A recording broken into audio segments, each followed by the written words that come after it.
Crude oil, barrel, ഉൽപാദന ചെലവ്, ശുദ്ധീകരണം തുടങ്ങി സാധാരണ ജനതയ്ക്ക് ഇന്നും മനസ്സിലാവാത്ത പ്രയോഗങ്ങൾ നിരത്തി അടിക്കടി വില വർദ്ധിപ്പിക്കുന്ന പെട്രോളിയം കമ്പനികളുടെ പൊള്ളത്തരമാണ് ഇപ്പോൾ വെളിവാകുന്നത്. അന്താരാഷ്ട്ര മാർക്കറ്റിൽ ക്രൂഡ് ഓയിൽ വില കൂടിയാലും കുറഞ്ഞാലും പെട്രോളിനും ഡീസലിനും പാചകവാതകത്തിനും വില വർദ്ധിപ്പിക്കുന്ന രീതിയാണ് ഇപ്പോഴുള്ളത്. ഉൽപ്പന്നങ്ങൾ ഉണ്ടാക്കാനുള്ള അടിസ്ഥാന അസംസ്കൃത എണ്ണയാണ് ക്രൂഡ് ഓയിൽ. ഒരു ബാരൽ എന്നതാണ് ഇതിന്റെ അന്താരാഷ്ട്ര അടിസ്ഥാന അളവുകോൽ.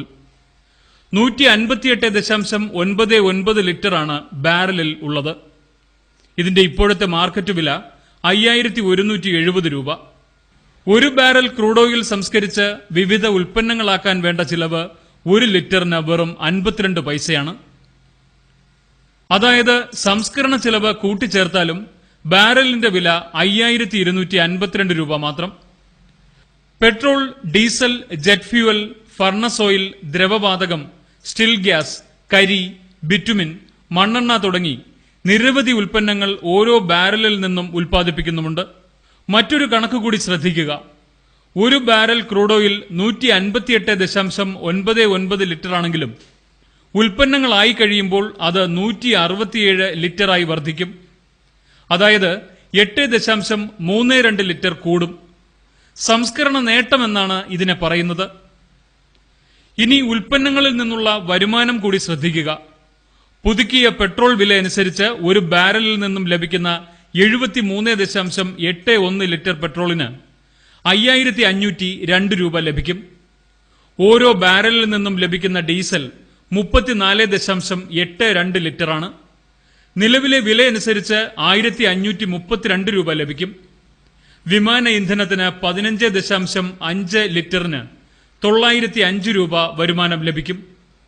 ഇത്രയും ആകുമ്പോൾ തന്നെ ആകെ വരുമാനം 7939 രൂപ കവിയും. ഉൽപ്പന്നങ്ങൾ ഇനിയും ബാക്കിയാണ്. മണ്ണെണ്ണ 3/4 ലിറ്റർ, ലൂബ്രിക്കന്റുകൾ 1.89 litre, petro chemical feed stocks 4.54 litre, കരി 6.81 ലിറ്റർ, ഫർണസ് ഓയിൽ 8.7 ലിറ്റർ, ദ്രവവാതകം 7.19 litre, still gas 7.19 litre, bitumen 4.54 litre. ഇതിന്റെ ഒക്കെ വില കൂട്ടിച്ചേർത്താൽ ആകെ വരുമാനം 15000 രൂപ കടക്കും. സംസ്കരണ ചിലവടക്കം ആകെ 5232 രൂപയ്ക്ക് ലഭിക്കുന്ന ഒരു ബാരൽ ക്രൂഡ് ഓയിലാണ് 15000 രൂപയായി മാറുന്നത്. 2 ഇരട്ടി ലാഭം. എന്നിട്ടും ജനങ്ങളെ പറഞ്ഞു വഞ്ചിക്കുന്നത് നഷ്ടക്കണക്കുകൾ പറഞ്ഞ്.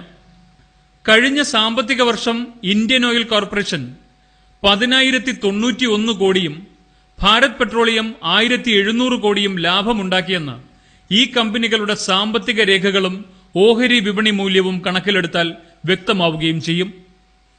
5252 രൂപയുടെ സ്ഥാനത്ത് 15000 രൂപ കൊയ്തിട്ടും നഷ്ടമെന്ന കമ്പനികൾ പറയുന്നുവെങ്കിൽ അതിനർത്ഥം കൂടി തിരയാം. ഒരു വാഹനമുണ്ടായെന്ന തെറ്റ് ചെയ്ത ജനത്തിന്റെ പോക്കറ്റിലെ പണം പമ്പുടമകൾ, ഏജൻസികൾ തുടങ്ങി സർക്കാരുകളെന്ന വമ്പൻ സ്രാവുകൾ വരെ വിഴുങ്ങുകയാണ്. ഒരു വാഹന ഉടമ റോഡ് നികുതി അല്ലാതെ തന്നെ ഒടുക്കുന്നുണ്ട്. ഒരു വാഹനം സ്വന്തമാക്കുമ്പോഴുള്ള വിൽപ്പന നികുതി, എഡ്യൂക്കേഷൻ സെസ്, സർക്കാരിന്റെ ലൈസൻസ് ഫീ തുടങ്ങി എണ്ണിയാൽ ഒടുങ്ങാത്ത തുക നൽകിയ ശേഷമാണ് എണ്ണ കമ്പനികളുടെ ഈ ഇടുത്തി കൂടി വരുന്നത്. ഭരിക്കാൻ നമ്മൾ തിരഞ്ഞെടുത്തവർ നമുക്ക് തരുന്ന ശിക്ഷയാണിത്. ഏറ്റുവാങ്ങാം പരാതികളില്ലാതെ.